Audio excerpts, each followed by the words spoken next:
Somalia മുതൽ പാകിസ്ഥാൻ വരെ വിവാദ പരാമർശങ്ങളിലൂടെ കേരളത്തെ നിരന്തരം അപമാനിക്കുന്ന ബിജെപി രാജ്യത്തിന് അപമാനമാണെന്ന് കെപിസിസി ജനറൽ സെക്രട്ടറി സി ചന്ദ്രൻ.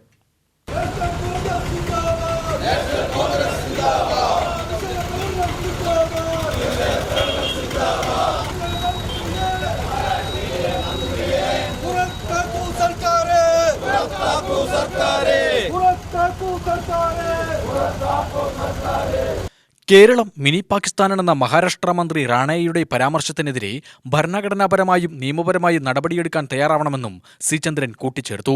റാണയുടെ വിവാദ പരാമർശത്തിനെതിരെ ഡിസിസി നടത്തിയ പ്രതിഷേധം ഉദ്ഘാടനം ചെയ്ത് സംസാരിക്കുകയായിരുന്നു അദ്ദേഹം. നിലവിൽ ഏത് പള്ളിയാണോ ഏത് അമ്പലമാണോ അത് അതേപോലെ തുടരണം എന്നുള്ളതാണ് ഇന്ത്യയിലെ സുപ്രീം കോടതിയുടെ വിധിയെങ്കിൽ അതിന് വിപരീതമായി ഇന്ത്യയിലെ എല്ലാ പള്ളികളുടെയും പൂർവ്വകാല ചരിത്രം പരിശോധിക്കാനും അതുവഴി ഇന്ത്യയിൽ മതപരമായി കലാപം നടത്തുവാനും ശ്രമിക്കുന്ന ഒരു ഗവൺമെൻറ്റായി ഇന്ത്യയിലെ BJP ഗവൺമെൻറ് മാറിയിരിക്കുകയാണ്.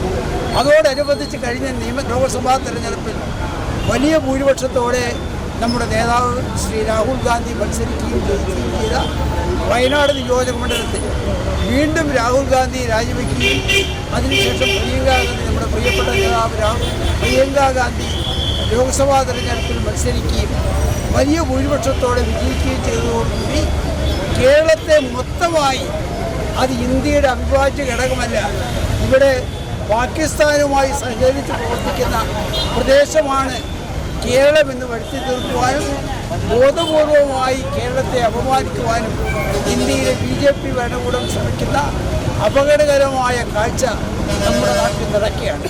ഡിസിസി പ്രസിഡന്റ് എ തങ്കപ്പൻ അധ്യക്ഷനായി. DCC vice president Sumesh Achuthan, Tholanur Sasidharan, C Balan, V Ramachandran, C Prakash, M Radhakrishnan, Balan Kuthanur, C V Satheesh, K Vasu, P K Priya, Kumaran, P R Prasad എന്നിവർ പ്രസംഗിച്ചു.